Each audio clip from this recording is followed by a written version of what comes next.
Hey there, tired listener. Today, you're going to travel back in time, not to witness knights full of honor shining under the sun, but to experience the sheer thrill of waking up between the 11th and 14th centuries and discovering that, as a peasant, the most exciting part of your day would be choosing between your outfit or your other outfit. Yes, two options. One for work, one to look presentable at mass. A medieval capsule wardrobe. But before sleep knocks you out completely, go ahead and leave a like and subscribe to the channel. It costs nothing, it doesn't hurt, and let's be honest, it's easier than sewing a medieval tunic in the dark. And of course, click the bell icon.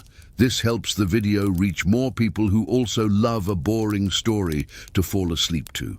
Now, take a deep breath and prepare yourself to wear the utterly unglamorous rural elegance of the European peasant.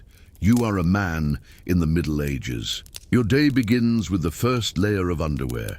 The braise, baggy shorts made of linen tied at the waist. Over them comes the linen shirt, a shorter version of the chemise. You put on this first layer. It scratches a little, but it is still the most delicate fabric that will touch your skin. Not because of softness, but because the rest of the outfit is basically wool. Thick, coarse wool that pricks every inch of your body. Whoever invented the saying, "clothes make the man," never wore medieval wool. It made the man, yes, but in the sense of turning anyone into an eternal professional scratcher. Over the shirt comes the tunic. Everyone wore it. Men, women, children. It was a straight-cut, long sleeves, no tailoring, no frills, forced unisex fashion. If it was hot, you sweated inside it. If it was cold, you also sweated, because you had to wear 2 or 3 layers, all equally uncomfortable. Now for the fashion detail, the belt. No Gucci or Louis Vuitton here. It was leather if you could afford it, or rope if life had been cruel. It served to adjust the tunic and carry a small pouch. In the case of men, it also held a personal knife used for meals, farm work, and if necessary, to ward off meddlers from your last onion. You could also hang a wooden spoon there. Forks would only arrive centuries later and in some places would be received with suspicion. You look at your feet. You are wearing what are called turn shoes. Thin leather shoes sewn in a hurry, without a rigid sole, without an insole, without anything. They protect less than a broken flip-flop. In winter, they soak up mud. In summer, they heat up until they feel like a portable oven. It's no wonder many people just walked barefoot. The result was soles as hard as stone and constant cuts, almost a medieval souvenir. And the colors of your clothes? Forget bright red or deep blue. Sumptuary laws prohibited peasants from using colors reserved for nobles. That leaves an incredible palette of tones: mud brown, straw beige, dry mud green. If you're lucky, a variation of sad grey. The dye came from local plants and sometimes even clay. To fix the color, fermented urine was used, a classic medieval trick. The result? You already woke up looking dirty before you even left the house. Ah, and the smell. Your tunic was rarely washed. Washing required clean water, fire to heat it, and free time. 3 things non-existent in your routine. So, you lived with weeks of continuous wear. The result was that the clothes became impregnated with fireplace smoke, dry sweat, food grease, and the persistent smell of barn animals. Natural perfume. While adjusting your belt, you feel something moving.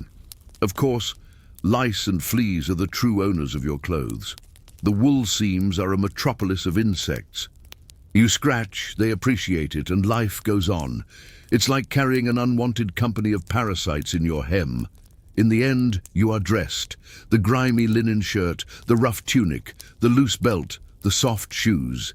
You don't have a mirror, but if you did, it wouldn't make a difference. You would look like everyone else in the village. In the Middle Ages, personal style didn't exist. Survival existed. And when your clothes tear, because they always tear, you grab an iron needle and sew them again, by candlelight. No, modern youngster.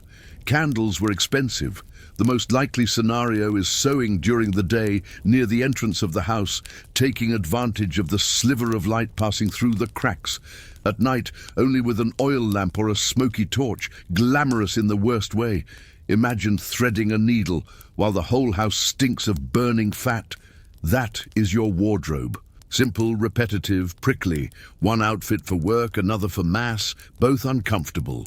While you complain today about having nothing to wear, the medieval peasant literally had two choices: dirty the field clothes or ruin the Sunday ones.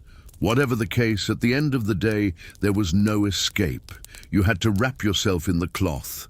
Ready, you are dressed, misaligned with current standards, uncomfortable, smelling of smoke, but by the standards of the time, perfectly decent. You are already dressed in your prickly tunic and shoes that are basically leather bags, smelling of wet cow. But if you were born a woman in the Middle Ages, congratulations, the daily challenge levels up. Because besides dressing yourself, you need to hide yourself. The day begins with the chemise, that long linen shirt, the closest thing to underwear the era offered. It served as a protective layer, stopping the wool tunic from scratching your skin too much. In theory, of course. In practice, it scratched less, but still scratched, as if it were a thin cushion trying to protect you from a bed made of rocks. Over the chemise came the kirtle, or outer tunic made of wool. This was the everyday outfit, long, heavy, with long sleeves. In the summer you cooked inside it, in the winter it helped keep you warm, but if the wool got damp, it turned into a cold sponge, heavier than it was protective. Medieval glamour was this: living between sweat and a constant shiver. Now enters the detail that differentiates female suffering. In most of medieval Europe, especially in the West, the veil was not just an accessory. For married women, it was almost mandatory. Single women could appear with discreet braids, but still under surveillance. Of course, customs varied from region to region, but the general idea was always the same. A woman's hair in public was a problem. The veil of fine linen or lighter wool pinned to the head with pins or ribbons. It seems simple, but in practice it was like balancing a sheet on your skull and hoping it wouldn't slide off in the middle of the market. One slip-up, and enough hair appeared to become the subject of the gossiping ladies in front of the church. And because one layer is never enough, there was also the coif, a fitted fabric cap that held the hair in tight braids and kept everything hidden. The constant discomfort squeezed so much it gave you a headache, literally. Put that together with the veil and you create a humid microclimate on your head, perfect for lice and fungi. A suffocating microclimate, far from any idea of comfort. And don't think it was just a piece of cloth. The coif had social rules. Single girls could wear their hair partially covered, married women never. For them, showing hair was seen as indecent, almost a moral affront. Hair, by the way, was treated as a potential sin. Loose, it was a sign of lust. Tied and covered, it was a sign of decency. So naturally, you learned to hate your own hair before you even liked it. And it doesn't end there. On feast days or ceremonies, the wimple entered the scene, that cloth that covered not only the hair, but also the neck and part of the chin. It was like a closed collar that transformed any woman into a package of fabric. Not comfortable at all, barely airy. But by the standards of the time, it was the guaranteed way to project an image of modesty. Meanwhile, men had the luxury of walking with their necks exposed, hair messy, sometimes even colorful hats, without anyone accusing them of a lack of decorum. You, covered from head to toe, breathing poorly because of the layers, still needed to smile at mass as if everything were normal. The colors were always controlled. The nobility had the right to vivid tones, fabrics dyed with expensive dyes like woad blue or cochineal red. You, peasant woman, stayed with beige, brown, and grey. The aesthetic was as uplifting as staring at a damp stone wall. Now think about the weight of all this. The chemise, the kirtle, the veil, the coif, sometimes a mantle or apron on top. Each layer added volume, heat, and restricted movement. Trying to run in these clothes was impossible. In fact, running wasn't even an option. You walked slowly, not for elegance, but because every step was limited by fabric rubbing against your legs. And we cannot forget the apron, a constant presence in work. Besides protecting the tunic, it made it clear you were in service. Protecting up to a point, because after carrying water, kneading hard dough, and washing clothes in a frozen river, it ended the day looking more like an abstract painting made of mud and fat than a piece of clothing. What makes everything even crueler is the issue of hygiene. Washing hair was rare, washing the veil rarer still. Many women rubbed vinegar on their heads, believing it drove away lice. Spoiler, it didn't drive them away. It only left a constant sour smell that mixed with sweat, the perfect mixture to drive away any notion of well-being. Meanwhile, you dream of loose hairstyles, but only see that in idealized representations. Saints in illuminated manuscripts or noble ladies portrayed in an exaggerated manner. In real life, your hair remains hidden, your scalp suffocated, and you are thankful you don't have a mirror, because if you did, you might be even more discouraged. And all this wasn't just about aesthetics, it was about social control. The way you dressed said if you were single, married, widowed, religious. A simple veil out of place could generate gossip, and gossip in those times had serious consequences. It wasn't just being looked at badly, it could mean being accused of immorality or, in worse cases, witchcraft. While today you choose between leaving your hair down or putting it in a messy bun, in the Middle Ages, the choice was between obeying the rules of the cloth or risking becoming a target of the community and the neighbors. Spoiler, no one wanted that combo. So you tie your hair, adjust the coif, fix the veil, take a deep breath and try to believe you look presentable. But deep down, you know, you are uncomfortable with a headache, itching and heat. This is the medieval version of being dressed up. Congratulations, you are ready to leave the house and pretend you are comfortable. While you adjust your veil and try not to faint from the heat inside layers of cloth, you glance to the side to see what the men are wearing. And here comes the funny part. Don't think they were doing much better. The common man also started with underwear. We already talked about the brays, those baggy linen shorts tied with a cord at the waist. They were half pajama, half diaper, half improvised shorts, nothing sexy. Over that, they used the chemise just like the female one, only generally shorter because apparently discomfort was democratic. Then came the male tunic, which could vary a bit in length. For peasants, it stayed at knee height because they needed to allow movement in the field.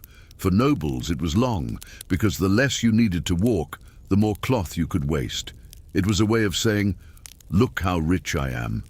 I can wrap myself in meters of fabric and still don't need to run after an escaping cow. But the most striking detail was the doublet or pourpoint, a padded jacket fitted to the body that became fashionable mainly from the 14th century onwards.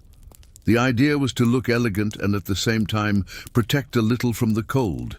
In practice, it looked like the guy was wearing a sewn duvet. And don't think it was comfortable. The doublet was tight, hot, and limited movement. In other words, if the guy needed to fight or run, good luck. Pants, when they existed, weren't like your jeans today. They were chausses, long stockings of wool or linen that went up to the thigh and were tied to the waist with leather strips or cords. Imagine medieval male pantyhose, always falling down, always loose. If you think it's annoying when your dress sock slips into your shoe, think of that multiplied by 2 all day long. And the shoes, the same torment as always that we already mentioned, the turn shoes. The difference is that among the nobles, a peculiar fashion emerged. Shoes with long tips, almost caricatures to today's eyes, called poulaines. The tip could reach 30 or 40 centimeters. Literally shoes with a clown beak, only without the intention of being funny. The longer the tip, the more status. It was like the expensive sneaker of the era, only in the shape of a melee weapon. Try to imagine walking in the mud with that, and you will understand why half of the medieval chronicles describe people tripping. On their heads, men could use a simple wool or felt hat, but the nobles abused weird shapes, pointed hoods, hats with huge brims, even versions that looked like cushions tied to the forehead. The more useless, the more it was a sign of wealth. Because if you could carry an uncomfortable accessory just to show you didn't need to work, you were at the top. And of course the mail belt was also indispensable, but it wasn't just to hold clothes. It was a symbol of masculinity. It carried the personal knife, even more important for them. Sometimes a pouch with coins and even small everyday objects. Without a belt, a man seemed incomplete. It was like forgetting your phone today. Technically you survive, but you feel embarrassed. Now it's worth remembering that not everything was uniform. Men's clothing also followed those sumptuary laws. Bright colors, expensive fabrics, and embroidery were forbidden for peasants. Only nobles could show off in scarlet red or deep blue. For the common man, there remained brown wool, grey, or muddy green. And so the entire village looked like a mural of depressed tones. However, if there was one thing medieval male fashion loved, it was exaggeration. From the 14th century on, for example, the trend was to use doublets and tunics, so short they barely covered the thighs, with very tight chausses underneath. The result? A look that, seen from today, would seem more like a theatre costume than noble attire. Some chroniclers of the time even criticized this fashion, saying men were dressing like women or actors. Translation: medieval masculinity also had fashion identity crises. And when the cold tightened, capes and mantles entered the scene, huge pieces of wool fastened at the shoulder with a brooch.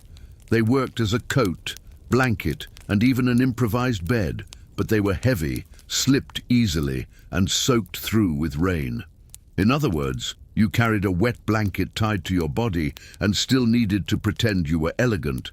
Nothing defines medieval male fashion better than discomfort disguised as status. The more useless the piece, the greater the sign of wealth. While you, peasant, could barely support a rough wool tunic, the noble wrapped himself in meters of silk, brocades, embroidery, and heavy capes. He sweated like a walking oven, but smiled because he knew you were looking and thinking, "Wow, what an important man." In the end, dressing as a man in the Middle Ages was just as annoying as dressing as a woman. Only the type of annoyance changed. They fought against loose chausses, ridiculous shoes, and tight doublets. You fought against suffocating veils and caps that crushed your forehead. Equality came through suffering, and while today you can choose comfortable jeans, a loose t-shirt, and soft sneakers, back then, every piece of your clothing was a daily reminder that the Middle Ages had nothing romantic about it. It was heavy, rough, and ridiculously uncomfortable. You look around, men and women all dressed in layers of rough, ill-fitting, dirty and smelly fabric. But every fold, every restricted color, every strange accessory carried symbolic weight. Because in the Middle Ages, getting dressed wasn't just covering yourself, it was obeying an entire system of invisible rules. And so, between the tightness of the cap and the discomfort of the doublet, the village goes about its day. A medieval fashion show of clothes that, seen from today, look more like torture instruments with seams. In the Middle Ages, getting dressed had nothing to do with style. It was pure survival against the cloth that itched. And before complaining about your t-shirt shrinking in the machine, think of the 11th century. Each piece of fabric was the fruit of sweat, exhausting work, and months of collective effort. Nothing was fast, nothing was easy, and new clothes were a privilege of the few. The most common fabric was wool. Not that fluffy kind you find at the mall, but a raw, heavy wool full of natural oils. Shearing the sheep was a manual process, done with large shears, without the precision of modern machines. The result? a pile of irregular threads, not uniform at all, which then needed to be cleaned with patience. Cleaning meant removing dirt, manure, and even parasites hiding in the middle of the fibers. And even so, spoiler, it never got truly clean.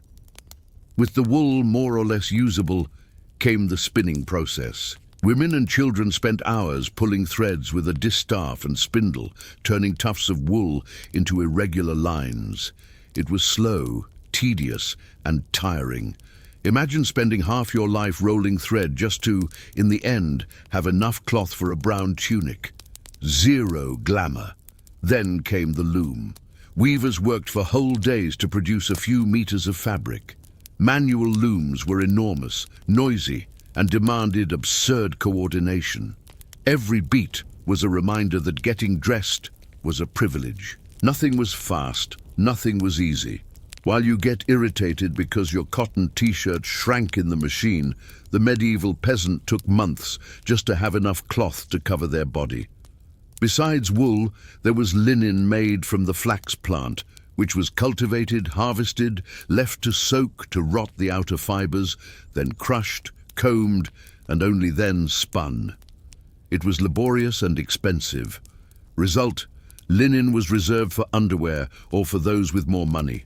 Wearing a linen chemise was already almost a luxury. For nobles, yes. For you, peasant, only if you were very lucky. Another available fabric was hemp, resistant, used for work clothes and ropes. It was practical, but rough. Wearing hemp was like wrapping yourself in a potato sack. Comfort was not part of the contract. And of course, there was silk, the height of medieval luxury, imported from the East, extremely expensive, accessible only to kings, nobles, and important clergy. 1 meter of silk cost the equivalent of a peasant's annual salary. So, if you dreamed of wearing silk, there were only 2 options. Be born in the right family or risk yourself in unholy means, both with fatal consequences. But it wasn't just the fabric. Colors also cost dearly. Dyeing cloth was a slow and unequal process. For the people, there remained low-cost natural dyes, tree barks, leaves, roots, clay. Result, clothes in shades of brown, beige, faded green and grey. A palette that looked like a catalogue of mouldy walls. Nobles, on the other hand, displayed vivid colors thanks to expensive dyes. Scarlet red came from cochineal or kermes, insects crushed by the thousands. Intense blue was made with woad or, later, imported indigo. Purple, the color of kings, came from mollusks, each drop extracted from tiny shells, a job so absurd that only crowns could pay. Even deep black was expensive because it required several layers of dyeing. So when you saw someone with elegant black clothes in the 15th century, they weren't goth, they were a millionaire. Meanwhile, you, peasant, contented yourself with the clothes you had, and those clothes needed to last. Fast fashion didn't exist. End-of-season sales didn't exist. If the tunic tore, it was sewn. If the fabric thinned, it was patched.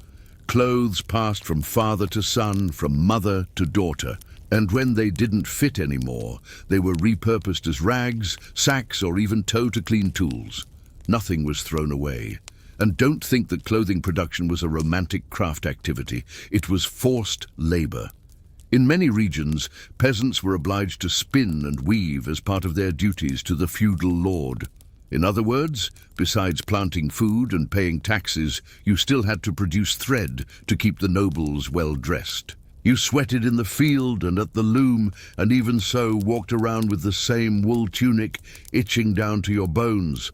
Now imagine the social weight of all this. Clothes weren't just protection.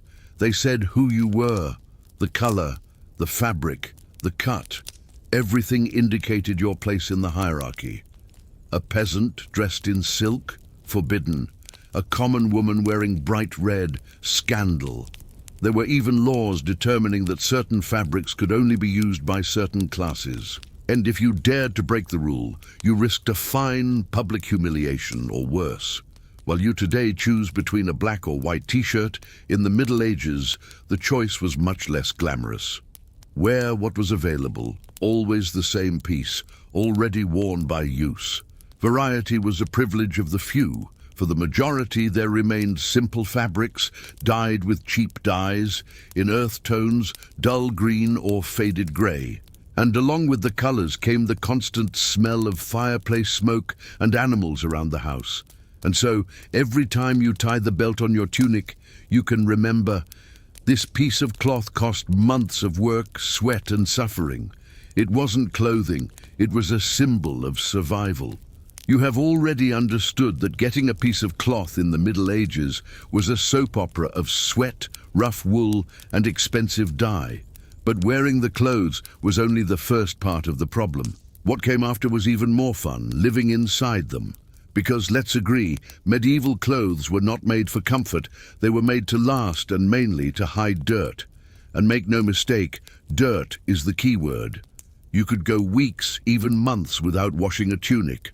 Not for lack of desire, but because the process was a punishment.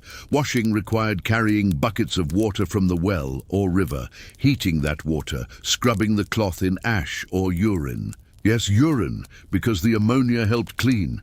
Then it was wringing out the piece that weighed more wet than an 8-year-old child and praying for it to dry before it got moldy. Result, clothes were used until they became unbearable.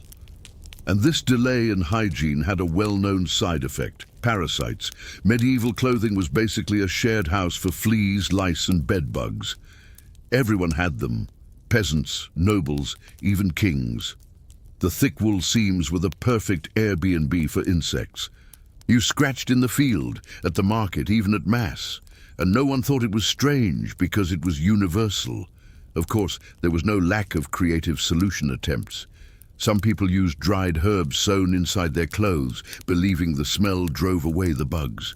Others rubbed vinegar on their heads, as if the acidity were a repellent. The result? You smelled like sour salad, but the lice remained happy. Furthermore, dirty cloth had another problem: skin diseases. Dermatitis, scabies, infections, everything was common. Clothes were rarely aired out, and the body spent the entire day covered, sweaty, compressed. Imagine spending summer after summer inside thick wool, without a proper bath, without decent soap. It was the perfect recipe for eternal itching, and if a cut or scratch appeared, the dirt entered and turned the wound into a serious infection. But it wasn't just skin diseases. Clothes were also linked to major epidemics. Fleas, for example, were vectors of the bubonic plague. While you slept wrapped in your dirty tunic, a flea could transmit a disease that wiped out entire cities. It is almost poetic. You dressed to protect yourself, but your own clothing was the Uber for death. And if you think the nobles were immune because they had silk and linen, think again. They also faced lice, bedbugs, and sweat. The difference is they could pay servants to spend hours picking the parasites off their clothes. A kind of medieval spa. Someone pulling a louse from your collar while you complained about the heat. Speaking of heat, medieval clothes were not adapted to the climate. In winter, layers of wet wool weren't enough to warm you. In summer, those same layers turned the body into a fungus sauna.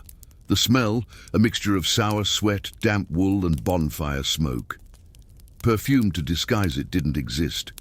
And even when it did, it was only for nobles who sprayed aromatic oils over the dirt. It didn't clean anything. It only made you smell like a mixture of perfume and barn. Another charming detail: patches. Since clothing was expensive, no one threw it away. Each tunic lasted years, sewn and patched, until it turned into a patchwork of different colors. The cloth thinned, tore, was patched again. You walked with a mosaic of sewn pieces, a kind of recycled fashion, by force. If today we pay dearly for clothes with a distressed look, in the Middle Ages you had that for free, only without a choice. And the shoes, the same story. Poorly cured leather didn't resist the rain. It tore, shrank, created blisters on the feet. When the shoe no longer fit, you improvised. Pieces of cloth wrapped around the feet, ropes tying improvised sandals. Sometimes you simply gave up and went barefoot, accumulating wounds that of course could also get infected. All of this transformed the act of dressing into a daily struggle against one's own clothing. Instead of protecting, it hurt. Instead of beautifying, it hid dirt.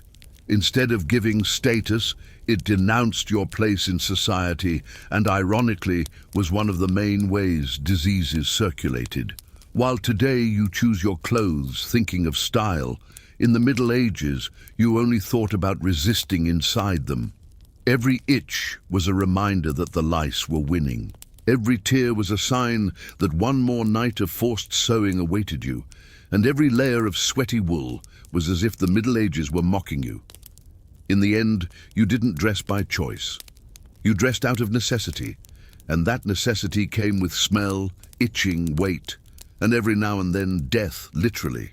While you scratch your head and adjust your patched tunic, you look to the top of the castle and see the nobles parading. The first impression is, they really dress well. But come closer and you realize, no, they just dress expensively. Comfort remains a non-existent word. The nobles had access to fabrics inaccessible to the people. Silk, for example, came from the East, passing through the Silk Road to Europe. A piece cost more than an entire peasant house. Silk was smooth, shiny, slippery, beautiful, seemingly comfortable. Only until you remember there was no decent soap to wash it. It became greasy, yellowed, and with luck, infested with moths. But since the shine still impressed, no one cared. Besides silk, they used velvet, brocade, and damask. Thick, heavy fabrics, embroidered with gold or silver threads. Beautiful to look at. But try to imagine spending the day inside a cloth that weighs more than a quilt. Every movement was an exercise in physical endurance, and as if that wasn't enough, came the layers: chemise, tunic, over-tunic, mantle, cape. Getting dressed took so much time it seemed like an event. No wonder nobles had servants just to help put on clothes, and the more exaggerated the outfit, the more status. Sleeves, for example, could reach the floor. Literally, you walked dragging fabric as if you were a living broom. It was beautiful, perhaps? Practical? Only if the goal was to collect dust. The colors were also a spectacle. While the people drowned in brown and beige, the nobles shone in scarlet red, deep blue, royal purple. Each color was a visual scream. Look how rich I am. Purple, extracted from tiny mollusks, was so expensive it became the symbol of royalty. If you dared to use it, it was trouble. Bright red, made from crushed insects, also cost fortunes. Even elegant black was a luxury because it required several layers of dyeing. In other words, the stronger the color, the more money burned. And the shape of the clothes didn't help either. For noblemen, the fashion of padded, belted doublets with tight hose emerged. A silhouette that frankly left little to the imagination.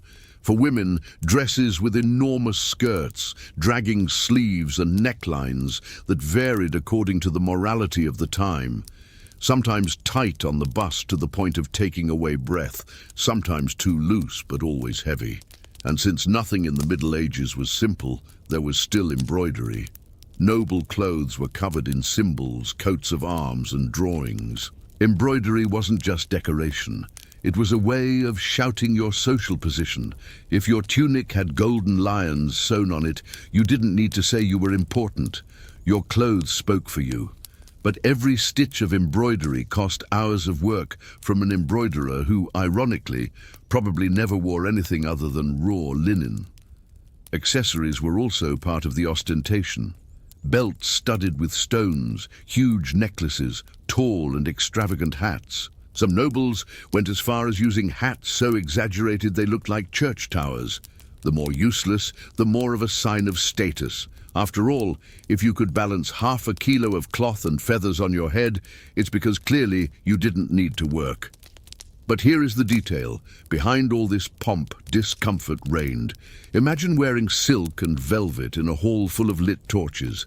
The heat was suffocating. Sweat ran down, the cloth stuck, and since clothes were rarely washed, the smell was unforgettable. Perfumes and rosewater were sprayed to disguise it, but they only created a sweet cloud over layers of stale sweat. Feet also suffered. While the people used simple turn shoes, the nobles surrendered to the bizarre fashions of poulaines, shoes with long points. The longer the point, the richer you looked. Some went as far as tying the point to their leg so as not to trip. The irony, they still tripped. And since getting dressed was a sign of power, sumptuary laws existed to reinforce the hierarchy.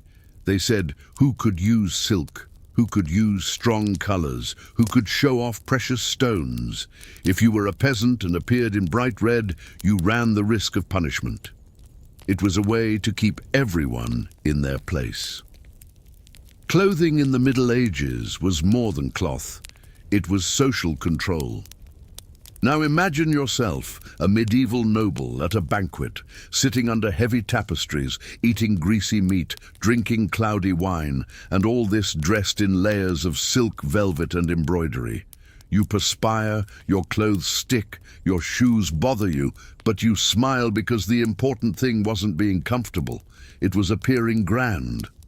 Meanwhile, the peasant looked from afar, scratching his lice, and thought, "They are better off than us." Little did he know that under the velvet, the noble was sweating the same, stinking the same, itching the same. The difference was that he had gold on his belt and you had mud on your foot. In the end, noble fashion was a golden prison. You wore silk, embroidery, shiny colors, but paid the price in heat, discomfort, and embarrassment. After all, no one looked elegant tripping over their own pointy shoe. While the nobles paraded in embroidered silk and the people contented themselves with patched wool, there was a silent force, or not so silent, that dictated rules for everyone: the church. In the Middle Ages, religion wasn't just about praying and fasting. It was also about dressing the right way, because even your tunic was a reminder of morality. And of course, who better to set the example than monks and nuns? They were practically the fashion influencers of the era, only instead of launching trends, they launched renunciations. If you thought your brown clothes were already sad, imagine wearing a tunic that was designed to be dull. Monks wore the famous monastic habit, a simple tunic, generally of coarse wool with wide sleeves and a hood. The color varied according to the religious order. Benedictines black, Franciscans brown, Cistercians white or light gray. The goal was to transmit humility. In practice, it transmitted simplicity and discomfort. And it wasn't just appearance. The habit had a symbolic function. It signaled renunciation of the material world, almost like a uniform of humility. Ironically, some orders that preached simplicity ended up accumulating riches over time, but the cloth remained rough because too much comfort was suspicious. Nuns, for their part, wore long tunics of wool or linen, always covered by the veil and the wimple, that cloth that hid hair, neck, and part of the face. They spent their lives wrapped in layers of black and white cloth, always the same without a chance to vary. But the highlight really was the liturgical vestments of priests and bishops.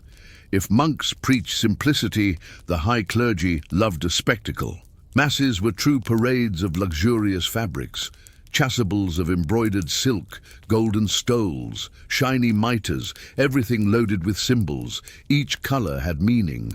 White for purity, red for martyrdom, green for hope, purple for penance. It was almost a color code of spirituality and, of course, a visual reminder that the church had access to expensive fabrics that you would never touch.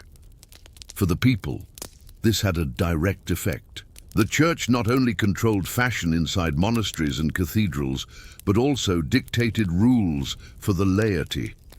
Showing too much skin, sin. Dressing with luxury above your condition, pride. Wearing clothes that were too different, suspicious. There were entire sermons dedicated to criticizing vanity. The result, a society where getting dressed was always a moral act, not just a practical one. And don't think only women suffered from this surveillance. Men were also targets.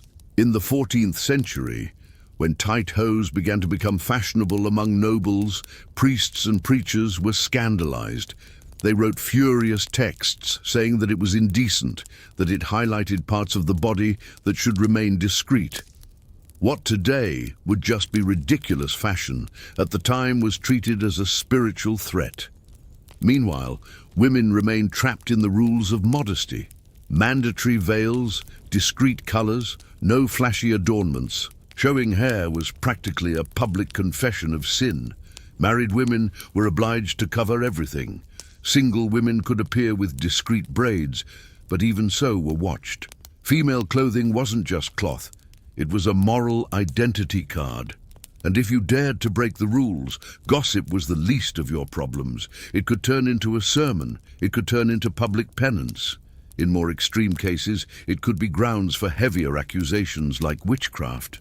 Because, of course, if a woman used vivid colors or showed hair, it was a sign she was trying to enchant men. And in medieval logic, enchanting too much could turn into witchcraft. The influence of the church also reached the sumptuary laws. Many of those decrees that controlled what the people could or could not wear were supported or even demanded by the clergy. The idea was simple: everyone in their place, without mixing classes. Preachers defended that the social hierarchy was part of the order established by God and that clothes should reflect that. If you dressed above your status, you were seen as someone defying the natural order of the world. And don't think that religion limited only the cloth. It also limited the adornments. Too much jewelry, sin of vanity. Exaggerated neckline, sin of lust. Excessive perfume, sin of pride. It was almost a list of sins sewn into your clothes. The result of all this was a world where even fashion breathed religion. Every color, every fabric, every accessory carried a built-in judgment. Your clothes said not only if you were rich or poor, but also if you were pious or suspicious. While today you choose between going out in a t-shirt and flip-flops or dressing up for a party, in the Middle Ages, your choices were limited by rough cloth, social rules, and the constant feeling that someone was ready to point a finger. So you look at the priest on the altar, dressed in golden silk, and then look at your patched tunic and think it seems contradictory to preach simplicity while wearing embroidered silk, but no one answers. Only the smell of incense mixed with collective sweat hangs in the air. And so, even your simple everyday clothes were a form of spiritual discipline. In the Middle Ages, faith and cloth walked together, literally. You are already wrapped in layers of cloth, prickly, stinking, and obeying rules you don't even understand properly. But the medieval outfit didn't stop there, because if the body was covered, the details still remained. And in the Middle Ages, the details spoke as loudly as the entire outfit. The most basic was the belt. It doesn't matter if you were a peasant or noble, it was always present. Only the material changed. In the field, it was a piece of simple leather or even twisted rope used to hold the tunic, carry the pouch, and keep the knife at hand. After all, everyone had their own knife, used to cut hard bread, dried meat, and, when necessary, clear a path in the crowded market. Among the rich, the belt became a symbol. It was studded with metals, adorned with stones, with elaborate buckles. It served less to hold clothes and more to show status. Each worked buckle was a visible reminder of wealth. Attached to the belt came the pouch. There were no pockets in medieval clothes. You carried coins, flints, keys, and any trinkets in this little bag hanging down. In the case of nobles, some pouches were so embroidered and decorated that they probably weighed more than the contents. Basically, it was the medieval equivalent of that person who carries a huge designer bag and has nothing inside but gum. On the head, the festival of options was even greater. As a peasant, you might use a simple wool cap just to protect from the cold, something that looked more like a sewn sack. Nobles disputed who wore the most useless and flashy accessory. Hats with immense brims that blocked vision, pointed caps that defied gravity, improvised turbans wrapped in meters of colorful fabric. We even see the fashion of hennins, those female hats in the shape of a giant cone that looked more like antennas trying to capture signals from another world. Wearing that was a mixture of fashion and cervical torture. The feet, you already know, lived uncomfortably in turn shoes, but details also reached the shoes. Nobles had painted soles, colored leather, and, of course, the famous exaggerated points of the poulains. You didn't walk with them. You negotiated every step. It was like crossing a busy street wearing skis. And you can't forget jewelry. Among the people, at most, a simple iron ring, a wooden pendant, or a rosary. Nobles displayed gold chains, pearl necklaces, rings with huge stones. Hands were display cases, but in practice these jewels accumulated dirt and served as targets for thieves. Every shiny finger was almost an invitation to be robbed in the nearest alley. Even buttons had meaning. During a good part of the Middle Ages, clothes were tied with cords, but from the 14th century on, buttons became fashionable. Not for practicality, but for excess. Some doublets came with dozens of them, aligned from top to bottom. It was an expensive, useless, and annoying ornament to put on. You took longer to close your clothes than to eat a bowl of watery porridge. Gloves also entered the package. Peasants rarely had them, but nobles wore gloves of fine leather or even embroidered ones. They were so important that they were often used as a symbol in ceremonies. Handing over a glove could mean passing authority or closing a deal. And as always, the more uncomfortable and useless, the more status it brought. For women, accessories had double weight. Besides the caps, veils, and wimples that already hid the hair, there were ribbons, brooches, and ornamental combs. Often decorations no one saw because they stayed hidden under layers of cloth. It was like buying expensive lingerie just to sleep under 3 blankets. But the logic was that show you could spend, even if no one noticed. And all this wasn't optional. In the Middle Ages, accessories and adornments weren't just vanity. They carried social messages, the shape of the hat, the richness of the belt, the embroidery on the bag. Everything was a silent warning of who you were and the place you occupied. It was a kind of medieval ID badge, only much heavier, more expensive and smellier. You look around and realize the village is a parade of contradictions. Simple peasants with rope belts and tattered bags carrying their entire lives in a cloth sack. Nobles showing off absurd hats, shiny jewelry, ridiculous shoes that make it difficult even to climb stairs. Each detail reinforces the distance between the two worlds, but deep down, everyone suffers equally from the heat, the weight, and the discomfort. While today you complain that you forgot your wallet or lost your phone, in the Middle Ages, forgetting your belt or pouch was almost a tragedy. You were left without a knife to eat, without coins to trade, without tools for the day. It was like leaving the house naked, only with excess cloth. And so, between belts that squeeze, hats that weigh, and shoes that trip, medieval fashion showed that no one was free, neither the simple peasant nor the noble covered in jewels. Because in the end, every accessory was just another layer of discomfort disguised as importance. You have already realized that every layer of cloth in the Middle Ages was uncomfortable, but the detail is that clothes were not just fabric, they were a social label. Looking at someone, it was enough to see the color, the cut, or the state of the tunic to know what that person did for a living or what they couldn't do. If you were a child, there was no cute wardrobe or colorful costumes. You wore a reduced version of adult clothes. 6-year-old boys already used tunics and chausses. Little girls already carried chemises and small veils. There was no room for play clothes. You ran, fell, scratched yourself, all with the same tunic you would use to go to the market. Your childhood wasn't recorded in photos, but in the permanent mud stains on your clothes.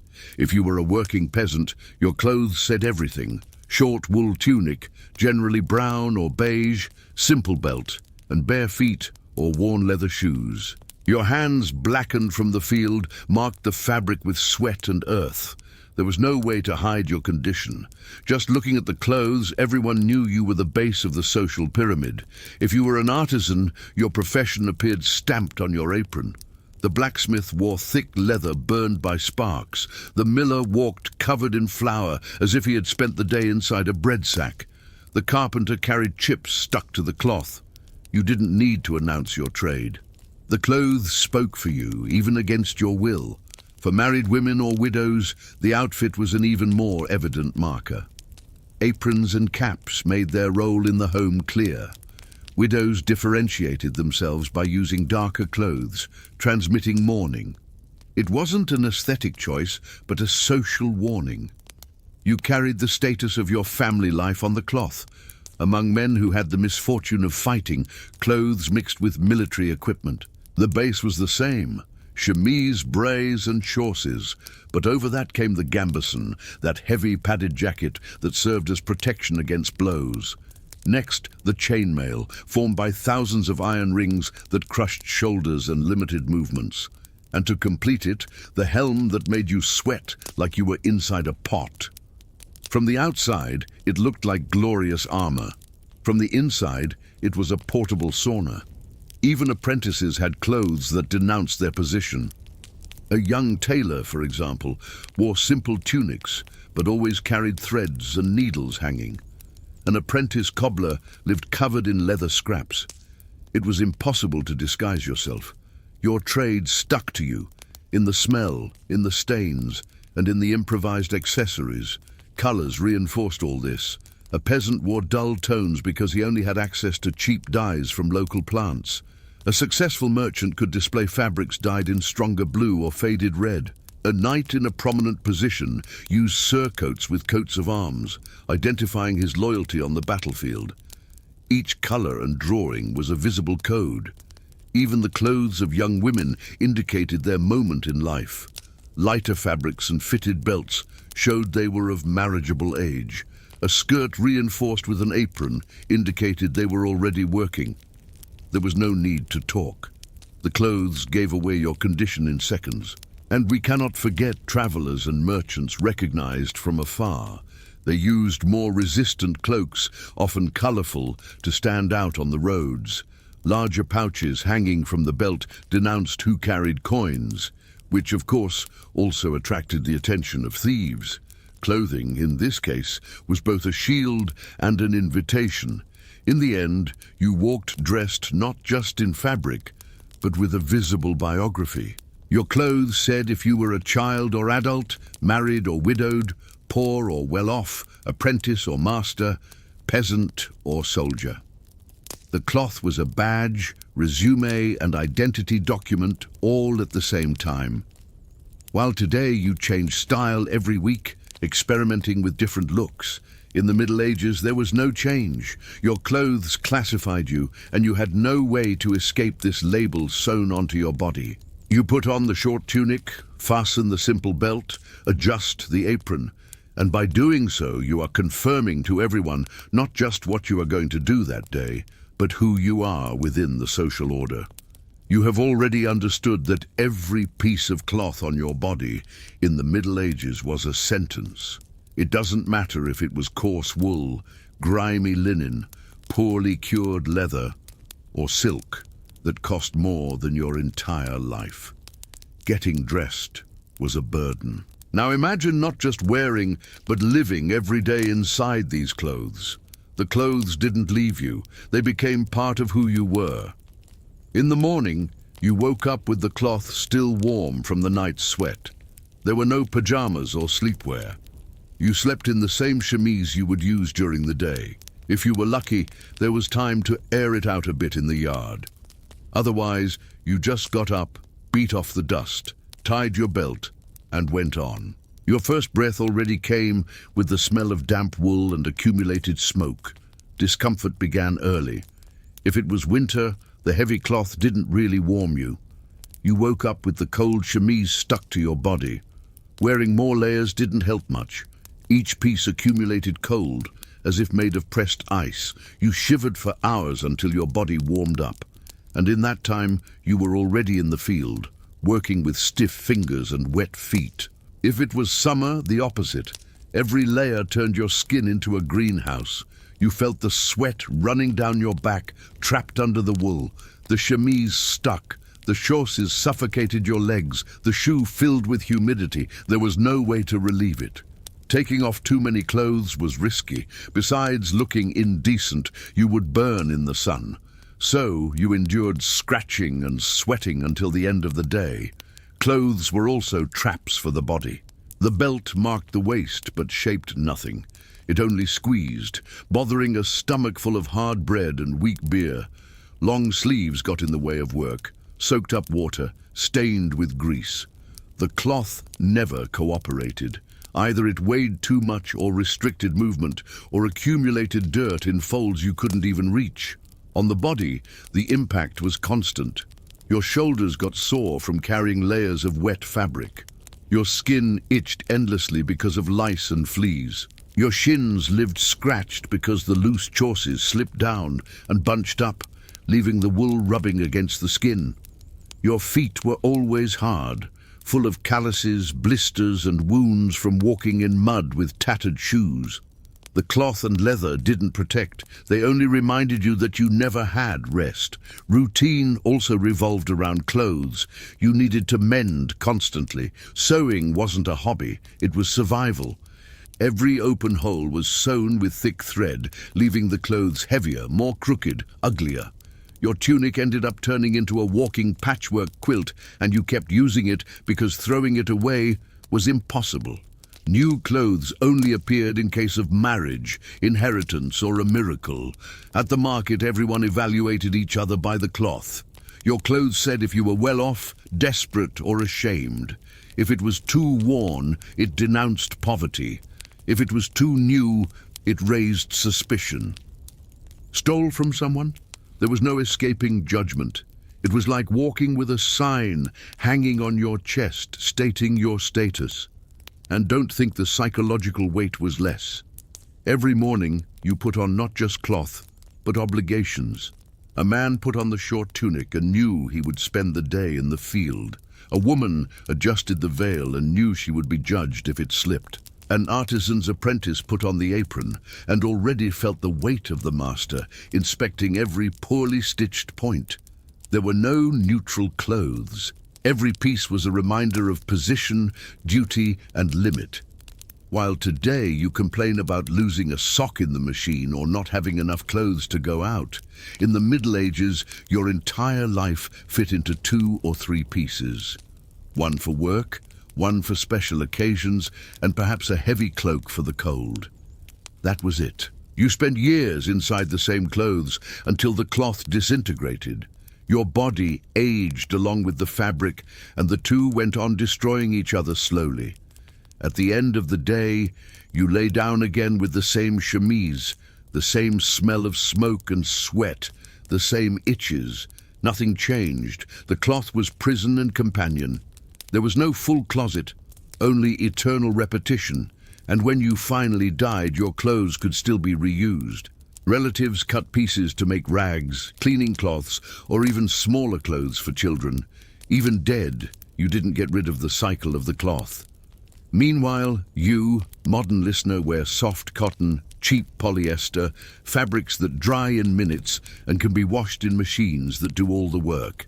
And you still complain that the t-shirt shrank. The medieval peasant would love to have that problem. Getting dressed in the Middle Ages was more than routine. It was living the whole day tied in cloth that reminded you of dirt, weight, and hierarchy. There was no escape. You didn't choose a style, you accepted a destiny.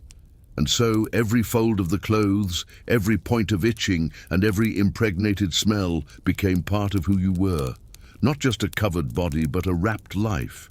You spent whole days inside medieval clothes. Woke up with rough cloth stuck to your body, worked with sleeves soaked in sweat, mended the same tunic until you lost count of the stitches, and tried to feign dignity with shoes that barely protected from the mud.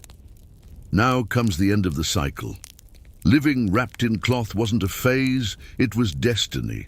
The cloth accompanied every moment. Marrying, being born, working, even dying. There was always a fabric telling how you should present yourself. At the wedding, a special dress or tunic, borrowed or inherited because new clothes were a rare luxury. At the baptism, a piece of white linen that would soon be stained by the real life of dirt. At the funeral, the body wrapped in simple cloth, because even in death, the fabric continued controlling who you were. There was no respite. Even at festivals, when music echoed in the square and bad wine circulated, you were still trapped in the same clothes. At most, you tied a ribbon in your hair, but the discomfort remained. The wool scratched, the belt squeezed, the shoes slipped in the mud. Even joy came with prickly cloth. Meanwhile, you look at the present. Today, clothing means choice. You open the closet, find dozens of options, mix colors, fabrics, styles, complain you have nothing to wear, even with piles of folded clothes. But deep down, you know, you never went through the torment of living tied to two pieces for years.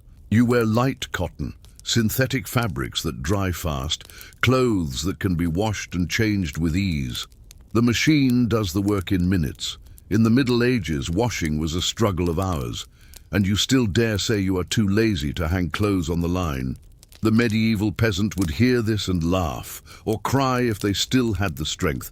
It isn't just comfort, it is freedom. You can wear a black t-shirt and no one will accuse you of disobeying social rules. You can go out in shorts and flip-flops without fear that someone says it is sin or indecency. In the Middle Ages, every piece of cloth was a sentence. Every color, every seam, every veil was observed, commented on, and judged. Now think about the sensation of the body.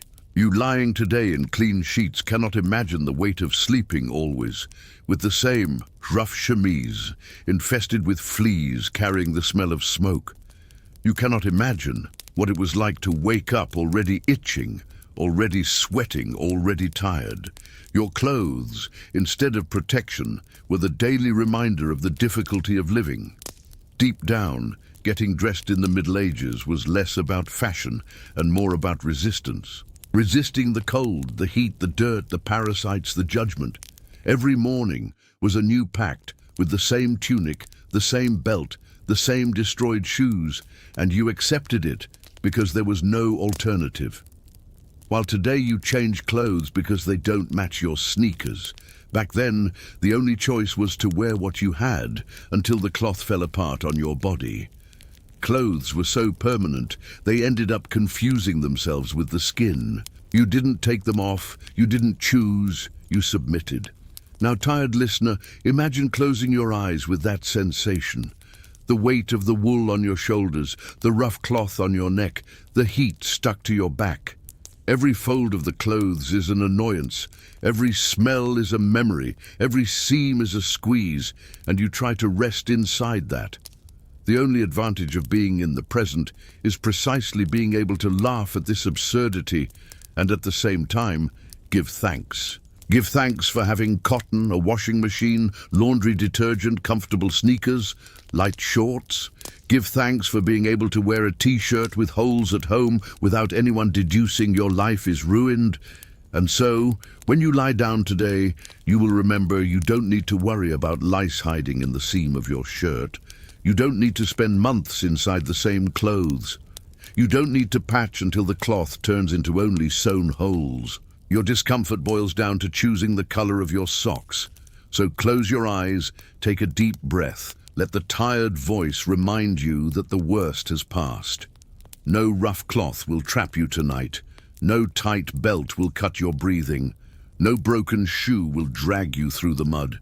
Good night, tired listener, and until next time, sleep with a tired story.